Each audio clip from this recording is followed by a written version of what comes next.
지금부터 소프트웨어 정책연구소 소장 김진형 강사님을 모시고 우리는 소프트웨어 중심 사회를 준비하고 있는가? 라는 주제로 IT 마인드업 열려라 톡톡 제5차 강의를 시작하겠습니다. 강연에 앞서 강민구 법원장님의 인사 말씀이 있겠습니다.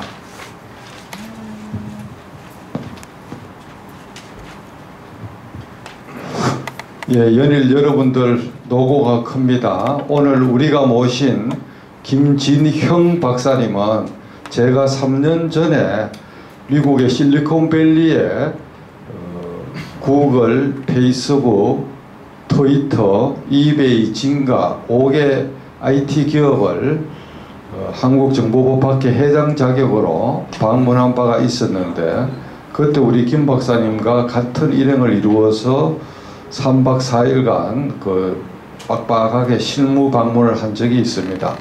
한국 소프트웨어 연구의 대가 구루이시고 카이스트의 교직을 교수님으로서 계속 봉직하고 계셨고, 지금 현재는 카이스트에 계속 일을 하시면서 지금 현재 맡고 있는 일은 한국 소프트웨어 정책연구소 국책연구기관인데 그 기관에서 소장님을 맡고 계십니다. 우리나라 소프트웨어 모든 분야에 대해서 최고 1인자라고 여러분이 생각하시면 되고, 오늘은 우리 창원법원 여러분에게 현대를 살아가는 우리 법조인이 우리가 소프트웨어의 어떤 소중함이나 미래에 대한 전망이나 좀 큰 틀에서 여러분들에게 통찰력을 심어주는 그런 큰 개념의 강의가 되겠습니다. 구체적인 앱이나 프로그램의 사용법을 강의하시러 내려오신 것이 아니고 여러분에게 통찰력을 부여해주고 정책의 방향 같은 거에 대해서 우리도 그거를 알고서 세상을 보는 거랑 모르고 세상을 보는 거는 이 세상은 아는 만큼 보인다는 그런 말도 있듯이 매우 소중한 가치이기 때문에 여러분들이 다른 곳에 서서는 감히 들을 수 없는 그런 인사이트, 통찰력을 여러분들에게 오늘 제공할 것입니다. 박사님, 김 박사님을 큰 박수로 환영해 주십니다.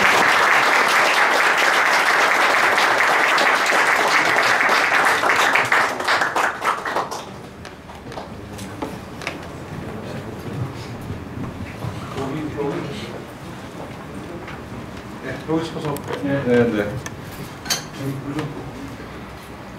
예, 감사합니다. 그리고 영광입니다. 제가 법이란 말, 법과는 제가 아는 분은 강민구 원장님 외에는 한 분도 없고요. 저는 변호사하고 법무사하고 차이도 모르는 사람입니다. 그래서 법과 이렇게 가까이 갈 필요가 없이 살았다, 그러니까 착하게 살았던 사람이거든요. 법원에 한번 처음 왔습니다. 제가 자료 준비해서 좀 말씀드리고, 이렇게 딱딱한 내용은 아니고요. 고민을 한번 같이 해보자, 그런 식의 주제를 갖고 온 거니까, 같이 토론하는 기회가 됐으면 좋겠습니다. 이게 존 파울 법왕이 돌아가셨을 때 사진이라고 그러고요. 그게 한 8년 후에 또 법왕이, 새 법왕이 나타났을 때, 임명됐을 때 했던 그 사진이라고 합니다. 두 개 같은 장소에서 같은 각도로 찍은 거였는데 차이가 이 스마트폰이죠. 그렇게 하여간 8년 사이에 스마트폰이 일상화됐습니다. 예, 맞습니다. 스마트폰이 아주 일상화돼서 어느 분은 이게 인류 문명사적 변화의 도구다 이렇게 말씀하시죠. 우리 강민구 부원장님 굉장히 잘 쓰시는 슈퍼 유저라고 저는 잘 알고 있습니다. 이것으로 우리가 커뮤니케이션도 대부분 이걸로 하고, 새로운 정보 습득도 이걸로 하고, 엔터테인먼트도 다 이게 스마트폰으로 하고 있습니다. 재미난 건 우리나라 사람들이 앱을 굉장히 좋아해요. 1등입니다. 스마트폰당 앱 수가 전 세계에서 1등이에요. 40개입니다, 평균. 근데 돈 내고 쓰는 데는 제일 인색합니다. 2개예요, 2개. 일본은 36개가 보통 갖고 그 중에 18개는 유료 앱입니다. 그만큼 우리 소프트웨어에 돈을 안 쓴다라는 건 말씀드립니다.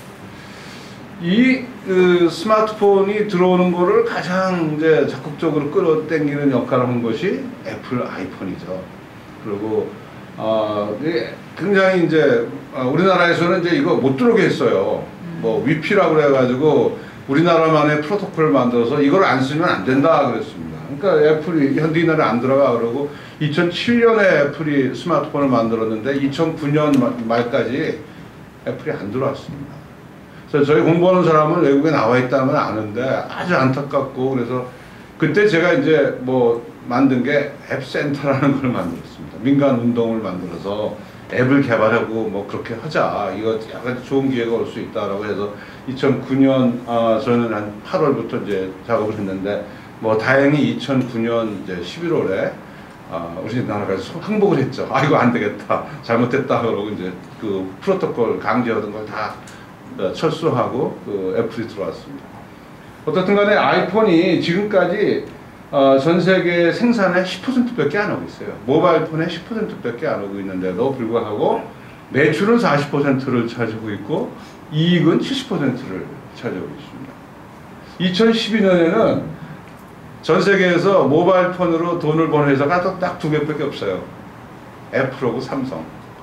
두 회사가 합치니까 109%를 했다고 그러더라고요. 9%가 뭐냐? 딴 회사가 적자 낸 겁니다. 그럴 정도로 그 애플이 아주 도미네이트하는 그런 시장입니다. 이 애플이 왜 이렇게 성공을 했는가? 뭐 여러 가지 뭐 해석이 가능합니다. 뭐 스티브 잡스라는 개인의 그 특성이 그렇다든가 뭐. 근데 저는 이게 애플이라는 회사가 컴퓨터 회사라는 데서 찾아보고 싶습니다. 애플은 다 아시는 것처럼 그 개인용 컴퓨터를 처음 만든 회사고 그 후에 한 40년 동안 계속 컴퓨터를 만들어서 사업을 잘 얻은 회사예요. 그래서 그 애플에서는 저 모바일 폰 이렇게 쓰는 거 보니까 저거 컴퓨터로 하면 되는데 그런 거예요. 들고 다니면서 쓰는 컴퓨터인데 저거 왜 저렇게 뭐 이상한 시장을 따로 만들어서 그 독특한 그 시장 생태계를 갖고 있을까? 그거 주로 누가 총괄을 했죠? 통신사들이 석권하는 그런 시장이었었습니다. 통신사 말 안 들으면 안 되고 거기다가 소프트웨어를 납품해도 우리나라 같은데 심지어는 1대 9로 나눴어요. 개발자가 1을 갖고 통신사가 9를 가져갔습니다. 이런 시장에 애플이 들어와서 7대 3으로 바꿔놨죠. 개발자 7 줄게, 3은 우리가 가질게. 이런 식의 시장으로 바꿨습니다. 다시 하드웨어 따로 사고 소프트웨어 나중에 얹어서 마음대로 쓰는 이런 시장으로 바꿔버렸죠. 그러다 보니까 뭐 애플이 그냥 이 시장을 석권을 한 겁니다. 그래서 거기다가 이제 그 또 아이튠스 이런 거 해가지고 컨텐츠를 막 하는 거예요. 뭐 아카데미 교육용 소프트웨어, 교육용 그 컨텐츠 이런 것도 지금 애플이 거의 석권을 하고 있습니다. 이러다 보니까 뭐 이 회사 한 몇 년 사이에 그냥 시가총액 1위인 세계 굴지의 회사가 돼버린 겁니다. 이런 식으로 소프트웨어 능력을 가지고 뭐 자기 시장이 아니고 남의 시장에 들어가서 거기 질서를 딱 바꾸고 그 시장을 딱 먹어가는 이런 상황을 뭐 외국 언론에서는 소프트웨어가 세상을 먹어치우고 있다 이렇게 얘기를 하더라고요. 그래서 저는 그 이제 소프트웨어 혁명이라고 제가 한 3년 전부터 얘기하고 다닙니다. 소프트웨어 혁명이 일어나고 있다, 몰려오고 있다 그런 얘기를 많이 하고 있습니다. 맞습니다. 지금 세상은 아주 급격하게 변화를 하고 있습니다. 그것이 소프트웨어가 주도를 하고 있는 거예요. 제가 여러 가지 이제 뭐 몇 가지 있는데 우선 그 자동차, 뭐 항공기, 영화 산업, 금융 산업, 제조업, 뭐 유통 산업, 뭐 저 교육 산업, 그다음에 뭐 의료, 그다음에 저 언론, 뭐 이런 데까지 다 그냥 굉장히 빠른 속도로 소프트웨어가 이 침투가 되는데 그 중에서 몇 가지만 좀 자세하게 좀 보려고 합니다. 자동차예요. 지금 소프트웨어 혁명이 바로 문 앞에 와 있는 게 바로 자동차입니다. 그래서 자동차를 그 혁명을 이끌어가는 회사가 누구냐 하면은 여러분 잘 아시는 구글이에요. 구글이 셀프 드라이빙 카를 만들었습니다. 뭐 일부에서는 17년 정도면 실용화 가능하다 그러고 일부에서는 20년은 돼야 된다는 얘기를 하고 있는데 지난 8월에 제가 구글 가보니까 굉장히 많은 저런 차들이 구글 그 주위를 굉장히 빠른 속도로 갔다 섰다 하면서 하고 있습니다. 지금 캘리포니아에서는 일반 도로에서 저런 운전수 없는 차가 다니는 것을 합법화를 했어요. 미국에서 세계주가 그랬더라고요. 그리고 만약에 이게 이제 실용화가 된다 그러면은 어떤 변화가 오는가? 세상에 아주 급격한 변화가 올 겁니다. 뭐 모바일폰 이거 이상의 변화가 올 것 같은데 우선 자동차 모양이 지금처럼 앞에 기사가 타고 뭐 이런 식으로 생길 필요가 없습니다. 자동차 안에서 뭐 신문 보고 뭐 음악 듣고 이러고 갈 수 있으니까 거실처럼 생길 거고요. 그 다음에 뭐 아마 보험 그런 거 의미가 없어지죠. 자동차 사고가 나면은 운전자 잘못이 아니라 자동차 회사 잘못이죠. 보험을 들 필요가 하나도 없습니다. 그래서 그런 자동차들이 서로 이제 연결돼요. 앞뒤에서. 그러니까 뭐 안개 끼어서 매중 충돌을 했다 이런 얘기는 이제 옛날 얘기가 되는 거고요. 안정도도 굉장히 높아지고 그 다음에 이거 자체가 앱이에요. 어디 뭐 주차장에 딱 들어가면 알아서 다 주차장 그 계산 다 하는 거고 뭐 이런 식으로 되고 또 하나의 커다란 변화는 엔진이 전기로 바뀝니다. 우리나라 현대가 지금 약간 판단을 잘못해서 하이브리드에다 굉장히 집중을 했는데 유럽하고 미국은 하이브리드를 안 가고 직접 그냥 전기로 갔습니다. 지금 팔로알토에 가면요 집을 질 때 충전기를 짓는 걸 의무화를 했어요. 새 집을 질 때. 그리고 주차장 회사 주차장에 가보면은 충전기들이 쫙 있습니다. 아침에 들어가서 꽂아놓고 이러다가 퇴근할 때 갖고 나오는 겁니다.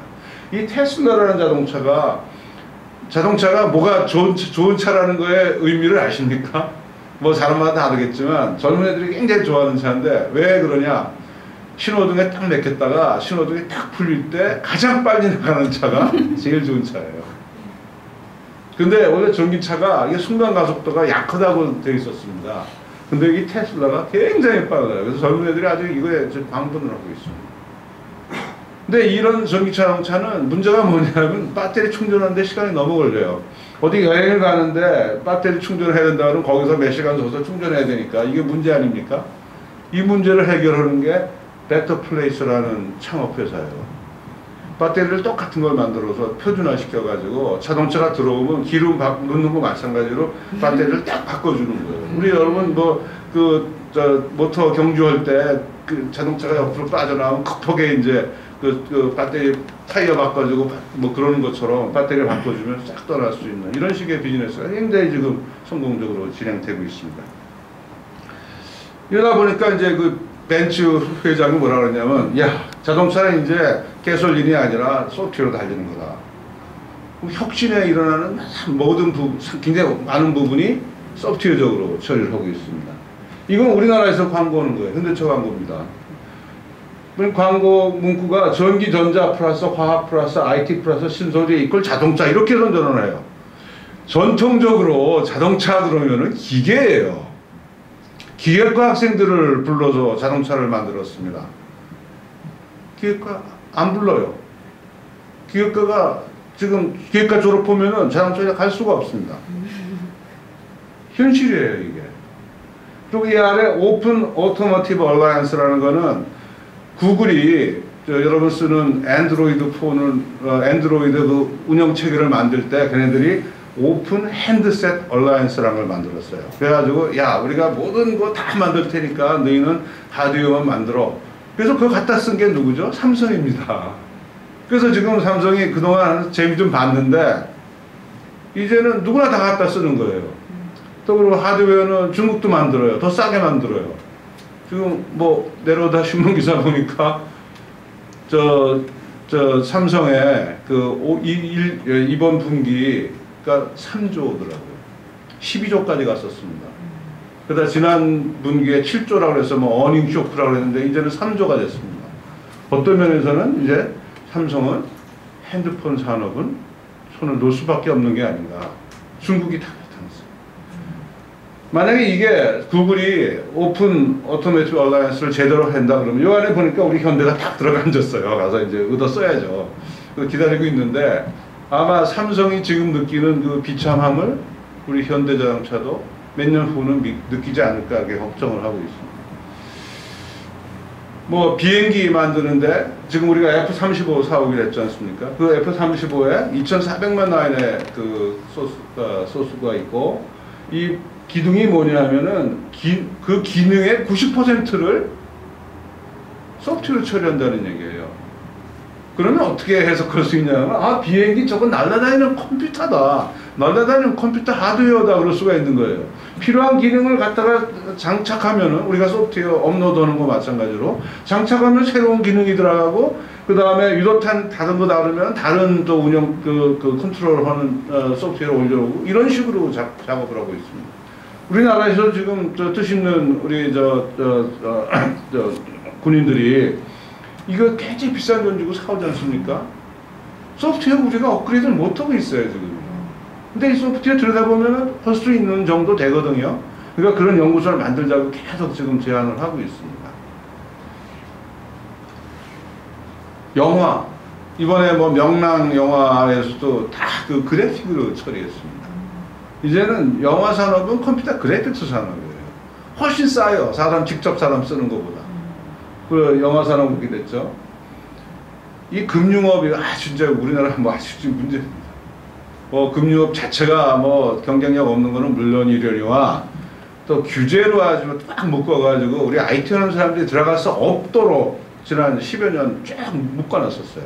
여러분 뭐 요즘에 많이 나와서 아시는 이제 공인인증서 문제. 우리들은 컴퓨터 하는 사람들은 초기에는 이제 공인인증서 할 때 뭐 그런가 보다 했습니다. 그러고 그렇게 해야지 그랬는데 외국은 하나도 안 쓰거든요. 우리나라만 쓰거든요. 근데 지난 10몇 년 전에 만든 규정인데 안 고치는 거예요. 계속 그거를 강요하고 그러더니 드디어 이제 올 봄에 뭐 대통령이 개입을 하고 천송이 코트가 어떻고 이런 얘기가 나온 다음에 이제 저거를 공인증서를 안 써도 되는 거로 이렇게 됐지 않았습니까? 앞으로도 지금 미국에 보면 페이팔 그래가지고 이메일에다가 돈 보내는 게 굉장히 지금 활성화되어 있습니다.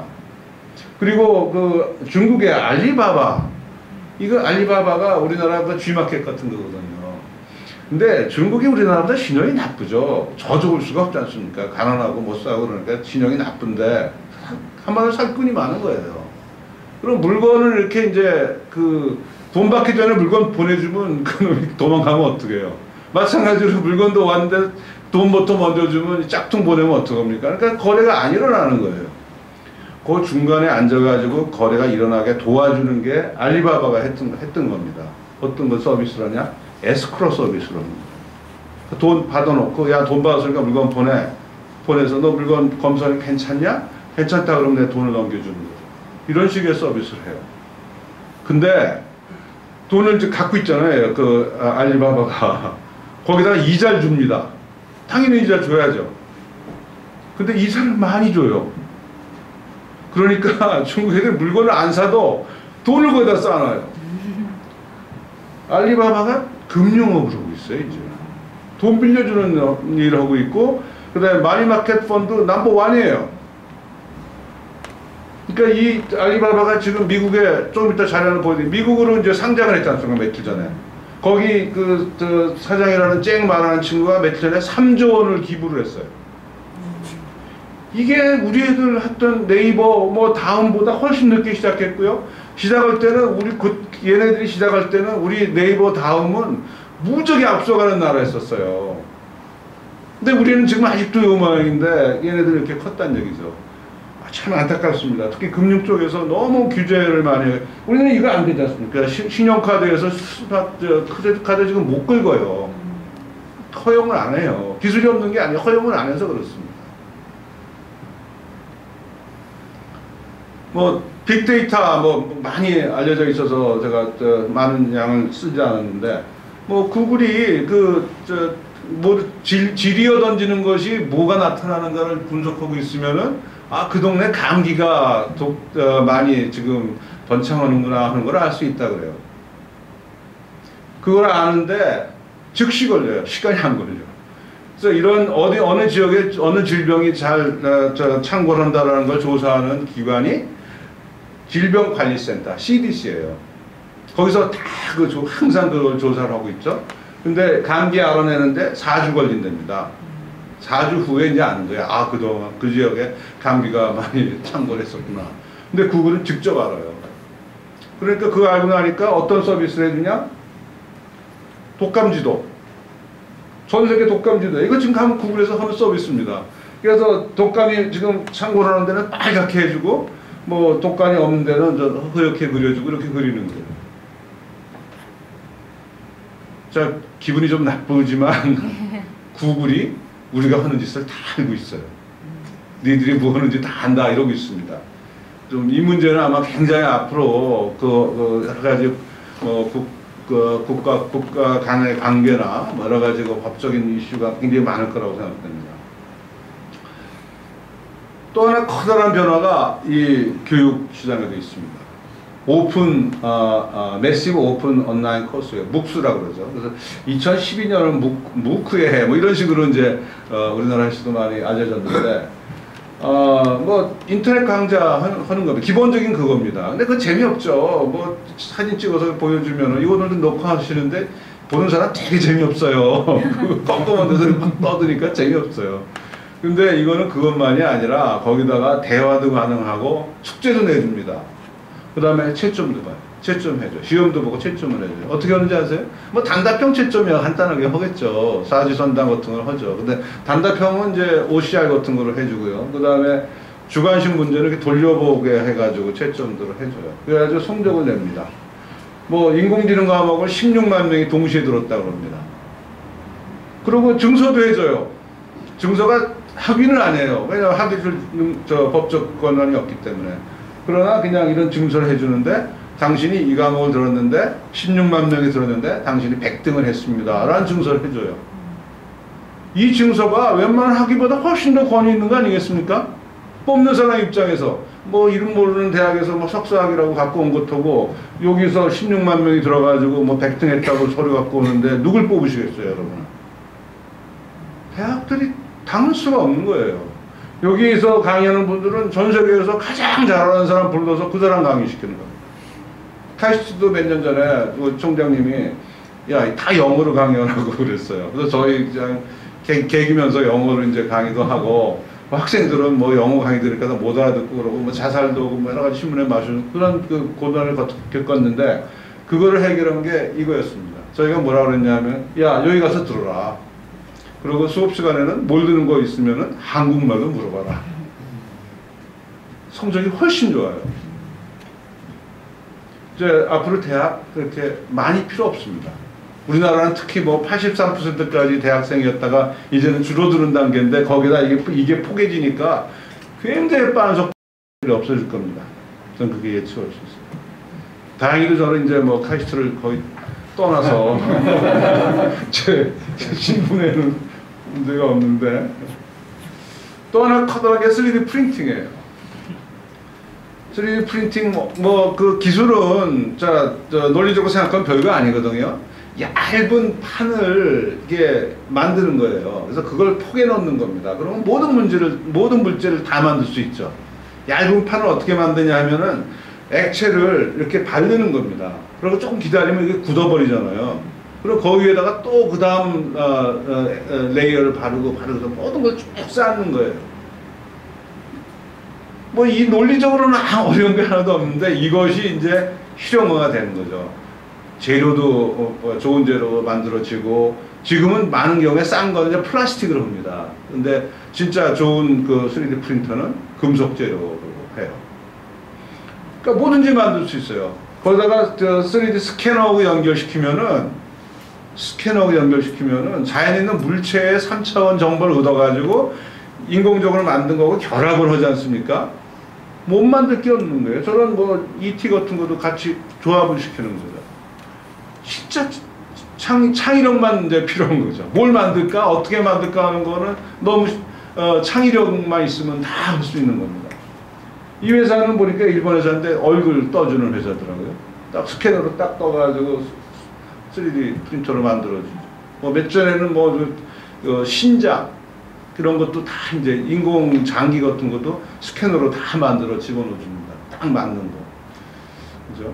여기 아래에는 뭐냐면 이게 이제 그 우리 앱스토어가 7대3으로 나눠졌지 않습니까? 소프트웨어를 만들어 오면은 여기는 이 설계도를 만들어 오면 7대3으로 나눠주는 거예요. 그러니까 여러분 이거를 자기가 만드는 것보다는 상당히 많은 부분은 인터넷에 있어요. 설계도가. 그거 다운받아서 쓰면 되는 겁니다. 조금 수정하거나 그래가지고. 최근에 미국에서 총기 규제를 하고 싶은데 총에 대한 설계도가 3D 프린터로 뜬 거예요. 그 다운받아서 총들을 만들어서 쏘는 게 인터넷 가서 보고 유튜브 가면 있습니다. 총 만들어서 사격하고 그런 장면이 잘 나옵니다. 총기 규제가 지금 거의 불가능한 상태가 돼버렸죠. 이것은 제조업을 이제 완전히 바꿔줄 거예요. 제조업은 기본이 뭐죠? 대량 생산해서 그 다음에 창고에 놓다가 수송해서 이렇게 파는 건데 이게 이제 그런 게 의미가 없죠. 집에서 자기 맞춤형으로 하는 거예요. 우리나라 어떤 신발 가게에서 써붙이는데 이렇게 발은 다 제각각인데 왜 그 똑같은 신발을 신으세요? 라고 광고를 하는데 맞습니다. 이제는 난 그 똑같은 거 안 신는 거예요. 나이키 같은 데서는 이 신발을 그 스파이크를 몸무게와 뛰는 습관에 맞춰서 일일이 다 디자인을 해줍니다. 그 사람 맞춤형으로. 그리고 그거를 집 근처에서 찍어서 신는 거예요. 이런 식으로 이제 세상이 바뀐다. 굉장히 커다란 변화입니다. 디지털 화폐, 비트코인이란 말 지금은 이제 많은 분들 이제 익숙해졌을 거예요. 어떻게 보니까 한양대학에서도 무슨 학생들 간에 거래가 비트코인도 있었다고 그런 얘기 듭니다. 우리나라에서도 그 파리바게뜨가 비트코인을 받기 시작했습니다. 이거 사이버 화폐거든요. 약속입니다. 사이버 화폐라는 게 약속인데 지금까지 그 화폐는 그냥 국가가 야 이거 화폐야 그런 화폐였잖아요. 못마땅한 거예요. 그거에 대해서 국가라서 그런 게 아니라 우리 지금 전 세계 경제를 한번 보세요. 미국이 결정하지 않습니까? 우리가 달러 잔뜩 갖고 있는데 미국이 이놈들이 돈 막 찍어내요. 그리고 우리 돈 다 가치가 떨어지는 거 아니에요. 기분 나쁘죠. 그러니까 그 컨트롤을 지 맘대로 하는 것에 대해서 불만이 있는 거 아니겠습니까? 이 비트코인은 수학적으로 제한을 해놨어요. 처음에는 이제 비트코인이라는 걸 계속 만들어내는데 그것이 수학적으로 이렇게 제한을 했기 때문에 한없이 만들 수가 없는 거예요. 만들고 싶다고 만드는 게 아니라 노력을 하면은 조금 생기는 식으로 이렇게 약속을 해놨습니다. 그래서 그것을 가지고 이제 디지털 화폐 그러니까 이게 컴퓨터 파일이에요. 이메일할 때 어태치해서 보내면 되고요. 친구한테 그냥 파일 보내주면 돈 보낸 거예요. 그런 식으로 하니까 굉장히 편하죠. 송금하는데 비용도 없고 여러 가지 그리고 좋은 점이 굉장히 많겠죠. 이게 가장 좋은 점은 저 조건부 지불 알고리즘이라고 생각합니다. 이게 뭐냐면은 어떤 조건에 맞으면 내 돈 가져가라 그럴 수 있어요. 그러니까 어떤 이런 서비스가 가능할 것 같습니다. 내가 지금 고속도로 가고 있는데 급해. 나는 급해 죽겠는데 차들이 쫙 앞에 있어요. 그럼 내 메시지 보내는 거예요. 야, 나 급하니까 나 길 좀 비켜주면 내가 1,000원 줄게. 그러면 난 놀러 가는데 한 1, 2분 늦게 가도 괜찮은 사람이잖아요. 그러면 오케이. 그러면 내 차에 딱 1,000원이 그냥 입금이 되는 거예요. 그럼 내가 싹 비켜주면 되고. 그러니까 기계들 간의 거래가 일어날 때는 그런 조건부 알고리즘이 굉장히 필요할 거라고 생각합니다. 기계 간의 거래하는데 종이돈 줘봤자 어떻게 오겠습니까? 그러니까 이런 디지털 화폐가 굉장히 아마 앞으로 잘 될 거라고 생각합니다. 이거 지금 환전이 가능하고요. 작년 연말에 갑자기 그냥 이게 폭발적으로 올라가지고 우리나라 언론에서도 많이 얘기가 됐어요. 그동안에 오랫동안 별로 관심이 없었다가 이게 갑자기 그냥 1,400대까지 달러가 올라가니까 굉장히 관심이 많았었고요. 아직 이거는 아직 금융당국이 뭔지 몰라서 그러는지 규제를 안 하더라고요. 아마 뭔지 알게 되면 아마 규제가 또 들어갈 것 같은데. 전자상거래, 이건 다 아는 얘기지만 굉장히 지금 크게 성장을 하고 있습니다. 특히 미국의 아마존 아주 그냥 거의 그 모든 유통을 싹 쓸어갈 그런 단계로 가고 있거든요.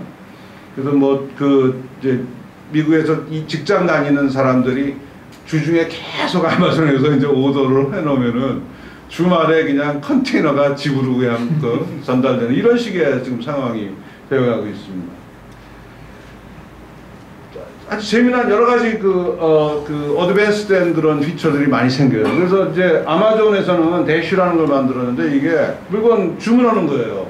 바코드 그냥 읽히면 주문이 들어갑니다. 그리고 거기다 대고 말하면 돼요. 나 뭐 피넛바다 필요해 그러면 그냥 오더가 들어가요. 그리고 과거 주문 기록을 바탕으로 구매를 예상해서 제안을 해요. 당신 화장품 6개월 전에 사갔는데 지금 다 떨어졌을 텐데 하나 보내드릴까요? 라고 얘기를 해요, 걔네들이. 그리고 그러면 이렇게 드론, 무인 비행기로 갖다 줘요. 이거 지금 아직 미국서 서비스는 못하고 있는데, 인도에서는 서비스를 지금 준비를 하고 있더라고요. 그 다음에 이 쇼윈도 같은 게 다 터치스크린이에요. 그래서 물건 보다가, 좋다 그러면 거기서 막 만지면은 그냥 오더가 그냥 들어가게 돼 있습니다. 그러니까 소비자들이 많은 정보를 그 자리에서 얻고 쉽게 그 물건을 살 수 있도록 그런 식으로 가고 있습니다. 이 유통업이 마진이 적습니다. 굉장히 경쟁이 세요. 그러나 이게 이제 그 대용량을 물건을 다루기 때문에 굉장히 해볼 만한 건데, 그래서 이런 식으로들 막 나가는데 우리는 그냥 모판 깔아놓고 앉아가지고 비즈니스가 될까 모르겠네요. 기자, 종이신문 없어진다는 건 다 예측하시죠? 그거는 디지털, 인터넷으로 다들 보니까, 저만 해도 종이신문 안 본 지가 한 10년 됐습니다. 그래서 언제 없어지나 하고 자료 찾아보니까 2017년이면 미국에 종이신문이 없어진다고 합니다. 대한민국이 2026년이라고 돼 있어요. 근데 그러니까 종이신문이 없어진다라는 걸 대부분 신문사들이 아니까 이 신문사들이 윤정기를 새 거를 주문을 안 해요. 그래서 윤정기 회사 2개 있었는데 전 세계에 그거 벌써 다 망해버렸어요. 이제는 종이신문은 연장 헐래도 헐 수가 없게 돼버렸습니다. 또 하나 놀라운 사실은 기자들이 하는 일이 뭐냐면 인터넷에서 고객이 어떤 반응을 보이나, 내 기사를 읽는 사람이 어떤 반응을 보이나, 이런 것들이 기자가 가져야 할 중요한 기술이에요. 덕목이에요. 그러다 보니까 대학에서 언론학과에서 가르치는 게 컴퓨터예요. 그래서 이게 컬럼비아 대학 보니까 스쿨 오브 저널리즘, 거기서 이제 요새는 마스터 오브 사이언스 디그리를 줍니다. 옛날에는 문학사 자격증 줬는데 요새는 이학사 자격증 준다는 얘기죠. 그런 식으로 바뀌었고요. 기사 웬만한 거는 컴퓨터가 다 써버려요.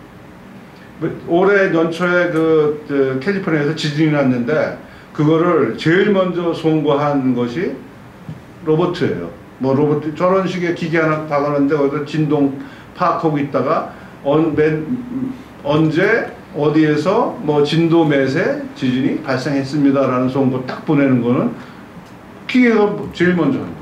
그런 기사는 이제 사람이 쓸 필요가 없는 거예요. 조금 확장하면 어떤 것까지 가능할까요? 야구 시합 했는데 창원 팀하고 대전 팀하고 야구 했는데 6대4로 창원 팀이 이겼다. 이런 기사도 사람이 쓸 필요가 없어요. 다 틀 만들어 놓고 데이터만 집어넣으면 그냥 문장이 줄줄줄 나오는 거죠. 그게 알고리즘이 쓰는 기사. 웬만한 기사 다 이제 기자도 이렇게 직업도 없어질 것 같아요. 곧. 맞춤형 치료 이거 많이 들으셨을 겁니다. 저도 좀 잘 모르는데 유전체 분석을 해서 거기에 맞는 맞춤형 약을 제공하고 맞춤형 치료를 한다고 그러죠. 제가 맨 처음에 듣는 이런 얘기를 하나 들었어요. 인류가 원래 발생한 게 아프리카 콩고 서부 지역에서 발생했다고 그러네요. 그래가지고 인류가 이제 이동을 해서 이렇게 러시아 이쪽으로 넘어서 우랄타이를 넘어서 이렇게 넘어와가지고 아메리카로 넘어갔다고 그렇게 되어 있고요. 그런 경로가 하나 있고, 하나가 이제 아라비아 거쳐서 인도 거쳐서 이렇게 동남아시아를 거쳐서 다시 넘어가, 이렇게 2개의 경로가 있는데, 우랄타이 넘어가는 그런 인종들은 인류는 소금이 굉장히 귀했죠. 바다가 머니까. 그러니까 그쪽으로 간 사람들은 소금을 섭취하면은 굉장히 오랫동안 몸에서 유지를 하는 거예요. 그런 식으로 체질이 바뀌었고요. 이 바다 쪽으로 가는 사람들은 소금이 지천에 깔려 있으니까 소금을 막 먹으니까 소금을 계속 배출하는 식으로 이렇게 그 체질이 진화가 됐답니다. 그래서 여러분 중에 혹시 뭐 고혈압 그래가지고 소금 뭐 먹으면 안 된다 그런 진단을 받으신 분은 우라랄타이 쪽으로 넘어가신 분의 후예예요. 이런 식으로 그걸 다 이제 그 유전자를 분석하면 이제 그런 걸 알 수 있으니 거기에 맞는 이제 치료법을 준다는 겁니다. 뭐 스마트 웨펀 무기라고 스마트 안 해지겠습니까? 뭐 사람 죽이는데 스마트해져서 벌써 기분이 안 좋습니다만 예전에는 총을 딱 쏘면 이게 맞아야지 이제 살상이 됐는데 이제는 총을 쏘면 이게 날아가서 사람 근처에서 터져버리는 거예요. 그러니까 계산을 다 합니다. 이게 어느 정도 가서 터져야 되는가 하는 거 이게 조준할 때 레이저 건으로 해서 거리를 딱 재은 다음에 그 다음에 총을 딱 쏘면 이게 날아가서 아 지금 여기서 터지면 되겠다 스스로 판단해서 벌써 터져버리는 거예요. 예전에 우리 어렸을 때 뭐 그 박격포 같은 거 쏜다 휘 하고 날라오면은 군대에서 엎드리라고 훈련받았잖아요. 엎드리면 안 돼요 요새는. 왜냐면 이게 위에서 터져버리니까 엎드리면 더 빨리 죽어요. 서서 이기는 게 혹시 또 살아남을 가능성이 조금 더 강해집니다. 여기 권총은 내 권총은 나의 지문과 나의 압박하는 강도 이런 거를 다 기억하고 있다가 나 아니면 절대 총이 나가지가 않습니다. 옛날 영화 보면 총 뺏으려고 막 격투를 하는데 뺏겨봤자 저 사람이 쏘면 총이 안 나가요. 그 다음에 이거는 뭐 이런 거더라고요. 이게 이제 적이 막 도망가는데 쫓아가서 쏴야 되잖아요. 근데 이거 쫓아가는 걸 내가 이게 끌고 가야 되는데 기계가 알아서 추적해 주는 겁니다.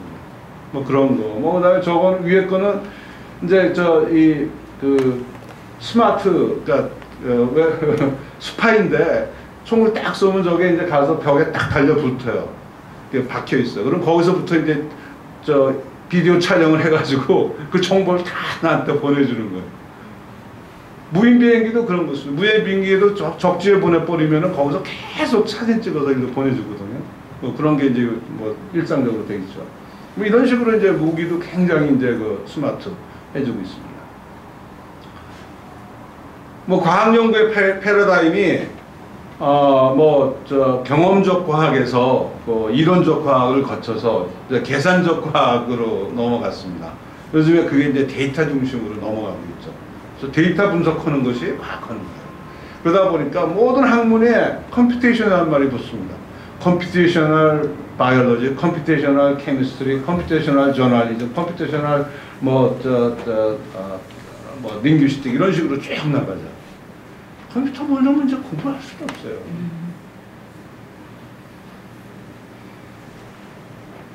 서양장기를 제일 잘 두는 제일 잘 두는 사람을 이긴 게 1997년입니다.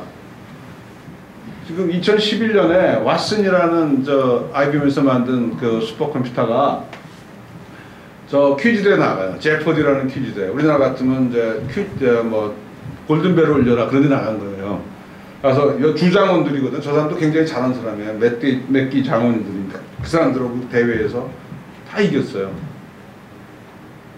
그러니까 굉장히 저거 2097년에 서양장기 이기는 거 프로그램 짜고 나서 이제 인공지능이 굉장하다 그랬는데 이제는 그런 정도가 아니라 모든 그 지식에 대해서 경쟁할 수 있습니다.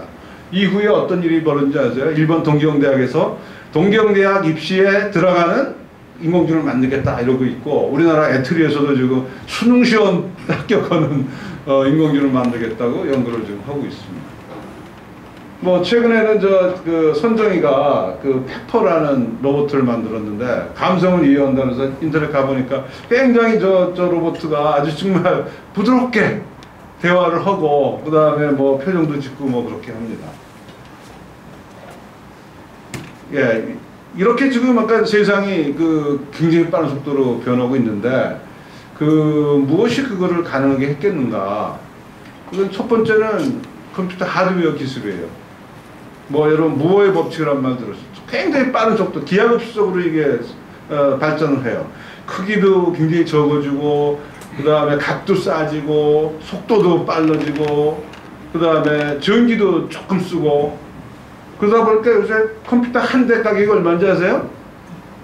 1센트예요. 10원이에요, 10원. 그러니까 굉장히 뭐든지 할 수 있어요. 이제 그 가격이나 뭐 이런 것 때문에 못하는 게 아니에요. 굉장히 싸졌어요.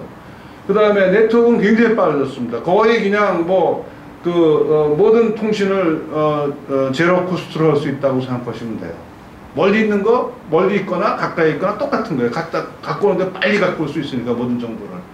그리고 거기다가 소프트웨어 기술, 여러 가지 뭐, 여러분 컴퓨터 쓰는데 예전에는 굉장히 어려웠습니다. 굉장히 쉽게 쓸 수 있게 해줬고, 뭐 어떤 말로 해서 쓸 수 있게 해줬고, 인공지능 기술 이런 것도 굉장히 발전했기 때문에 이제 컴퓨터 일상적으로 쓸 수 있습니다. 그래서 이 세 가지 기술이 합쳐지니까 인류 역사의 최고의 범용 기술이 아닌가 이렇게 생각을 합니다. 범용 기술이라는 건 뭐냐면은 뭐 전기, 뭐 그다음에 뭐 전기기관 뭐 이런 거예요. 그러니까 그것 자체로 뭐 그 산업이 있지만 그거보다는 그것이 많은 다른 산업들을 키울 수 있는 그런 계기가 되고 그것이 사회 변화를 일으키고 뭐 전기가 우리 생활을 얼마나 변화를 줬습니까? 그것과 같이 뭐 전기하고 컴퓨터하고 어느 게 더 우리 생활에 큰 영향을 미쳤는가 지금 경쟁할 수 있는 그런 단계까지 간 거죠. 그런 식의 최고의 그 범용 기술로 되어 있다. 이것이 지금 사회 곳곳에서 좀 이용이 되는 거예요. 제가 핵분열처럼 일어나고 있다 이렇게 얘기를 제가 언제 했어요. 그런 것 같아요. 이게 하나 되고 나서 옆에도 보니까 저 형에서 저렇게 잘 쓰고 있네. 우리도 써야지. 계속 또 여러 군데서 다들 쓰고 있는 거라고 생각합니다. 제가 조금 시간을 여러분 뭐 저거 너무 쉬운 거 왜 얘기하나 그러는데 다음 얘기를 위해서 컴퓨터 하드웨어는 진짜 단순한 기계입니다. 더하기 빼기 하고요 논리적 연산하는 굉장히 단순한 기계고 그거를 이제 굉장히 빨리 하도록 만들었고요. 그리고 그걸 이제 기계적으로 찍어내니까 이제 제조업입니다. 삼성전자 같은 그런 반도체 회사들이 컴퓨터를 다 만들어내는 거거든요.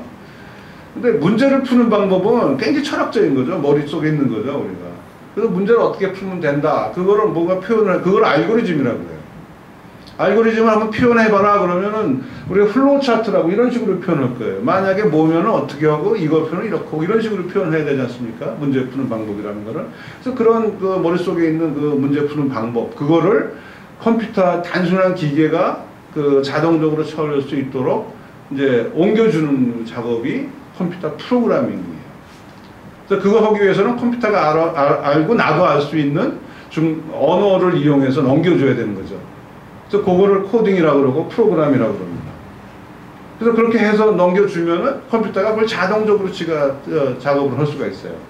그래서 컴퓨터 프로그램과 그걸 돌아가게 하기 위한 데이터 그리고 이걸 어떻게 사용하라라고 하는 문서 그걸 합친 걸 갖다 우리가 소프트웨어라고 그러죠. 근데 지금까지는 컴퓨터 프로그램이 대부분이었고 뭐 데이터 별거 아니고 문서 그거 있으나 없으나 뭐 다 쓸 줄 아는데 이런 식으로 되니까 많은 분들이 컴퓨터 프로그램 그러면 소프트웨어 이렇게 해석을 했어요. 근데 지금부터는 데이터 양이 많아지고 데이터가 굉장히 점점 중요해지니까 저 소프트웨어 그러면 거기에 데이터도 포함시켜야 될 거라고 생각합니다. 여러분이 갖고 있는 컴퓨터에서 뭐 스마트폰이 됐던 뭐 PC가 됐던 거기서 어떤 상황이 벌어져서 여러분이 서비스를 받기 위해서는 그 안에 엄청난 많은 양의 소프트웨어가 서로 상호작용하면서 돌아가고 있는 겁니다. 그래서 여러 가지가 소프트웨어가 있는데 그 중에서 가장 바닥에 깔려 있는 거를 우리가 운영체계라고 그래요. 오퍼레이팅 시스템이라고 그래요.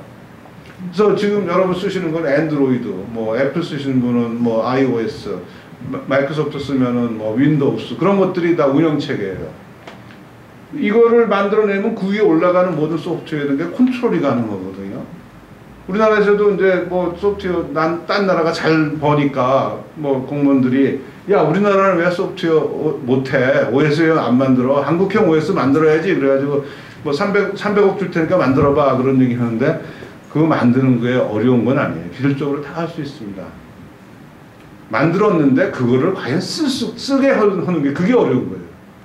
전 세계 사람들이 그걸 써줘야 되는 건데 여기에는 굉장히 여러 가지 이제 이슈가 있죠. 한국에서 만든 OS를 과연 미국 애들이 써줄까, 뭐 중국 애들이 써줄까 하는 거 고민해야 되는 거고요.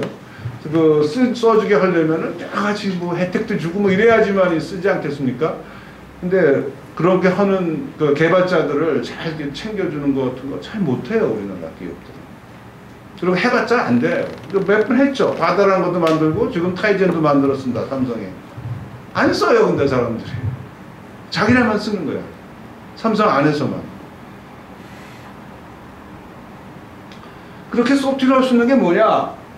데이터 수집, 저장, 처리합니다. 그래서 옛날에는 뭐 좀 나이 좀 드신 분은 EDPS라는 말 많이 들었어요. 일렉트로닉 데이터 프로세싱 뭐 이런 거 시스템이 그런 거예요. 데이터 수집하고 저장하고 더하고 빼고 뭐 이렇게 정리하고 그래가지고 뭐 봉급 계산 같은 거 다 저런 범주에 들어가는 거죠.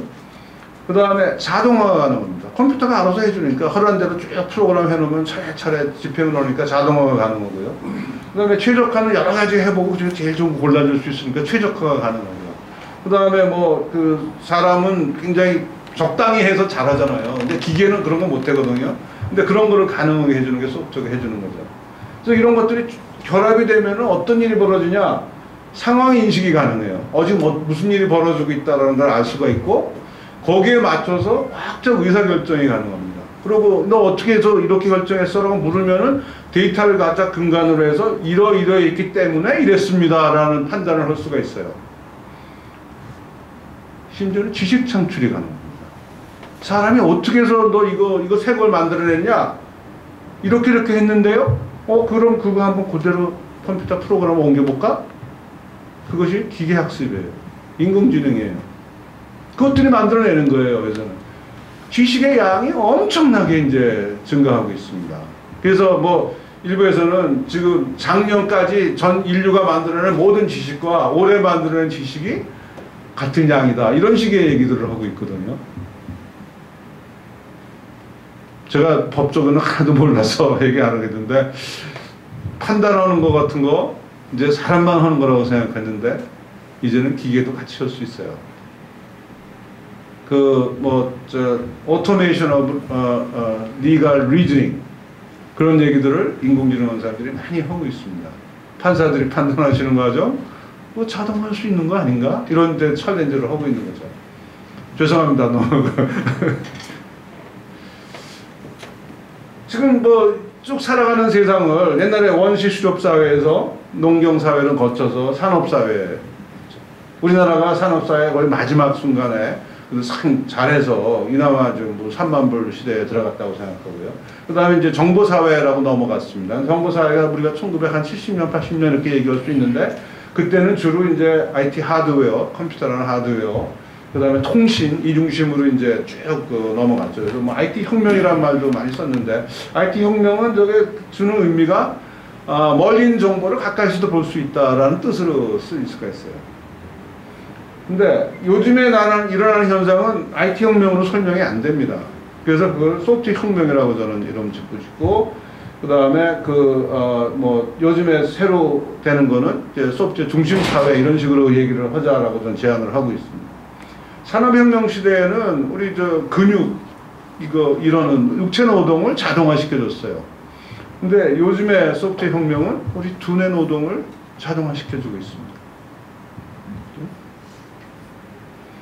그래서 우리나라 산업 발전 과정 시켜보면은 지금까지 이제 뭐 중공업 잘했고, 그 다음에 IT 하드웨어 갖고 저기까지 왔어요. 근데 그 다음에는 이런 게 아니고 소프트웨어, 컨텐트, 과학기술, 뭐 창조, 뭐 지식, 뭐 이런 식의 거죠.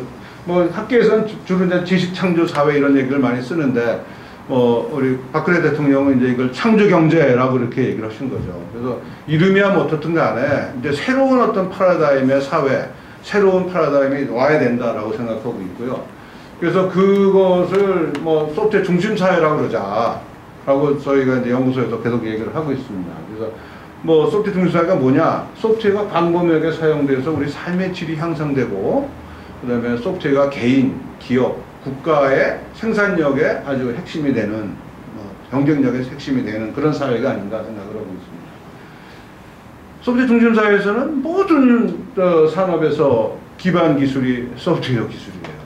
뭐 소프트웨어 산업의 기반 기술이 소프트웨어는 너무 당연한 얘기지만, 아까 보신 것처럼 금융산업이나 뭐 영화산업, 자동차 산업 이런 산업에 소프트웨어가 굉장히 많이 쓰이고 그것이 경쟁력의 원천이 된다. 그렇게 생각이 되고요. 소프트웨어가 많이 쓰여요. 여기저기서 많이 쓰여요. 알게 모르게 소프트웨어가 상당히 많은 부분을 이제 관장을 하고 있습니다. 너무나 아까 말씀드린 컴퓨터 프로세서가 굉장히 값싸졌기 때문에 사방에 깔려 있고요. 그것들이 서로 이제 통신을 하고 있으니까 그걸 갖다가 IoT라고 합니다. 인터넷 오브 띵, 인터넷 오브 에브리띵. 모든 물체들이 다 연결되어 있다라는 거예요. 그래서 그걸 중국 애들은 사물지능이라고 그러더라고요. 뭐 재미난 시나리오가 많이 나올 수가 있습니다. 뭐 자동차가 냉장고한테 메시지 보내는 거예요. 저 냉장고가 자동차한테.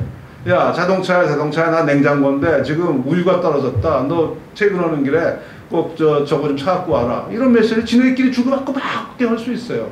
그런 생각을 우리는 생각을 하고 있습니다. 그게 이제 소위 요새 말하는 IoT의 세상입니다. 이런 식으로 가면은 각각의 이제 프로세서들이 그 다 소프트웨어가 처리를 해줘야 되는 거 아니겠습니까? 소프트웨어는 혁신이 일상화되는 세상입니다. 소프트웨어는 바꾸는 도구예요. 정보 시스템은 이러는 법을 바꿉니다. 그죠? 여러분 정보 시스템이 들어온 다음하고 들어오기 전하고 이러는 방법이 확 바뀌었을 겁니다. 뭐 사람도 많이 줄일 수 있고 뭐 이런 식의 뭐 얘기들이 나오죠. 그다음에 제품에 들어가면 제품이 스마트해져. 알아서 이게 뭐 상황에 따라서 인공지능 세탁기란 말 들어보셨어요? 인공지능 세탁기 전에는 어떻게 했죠? 가서 일일이 버튼 눌렀어요.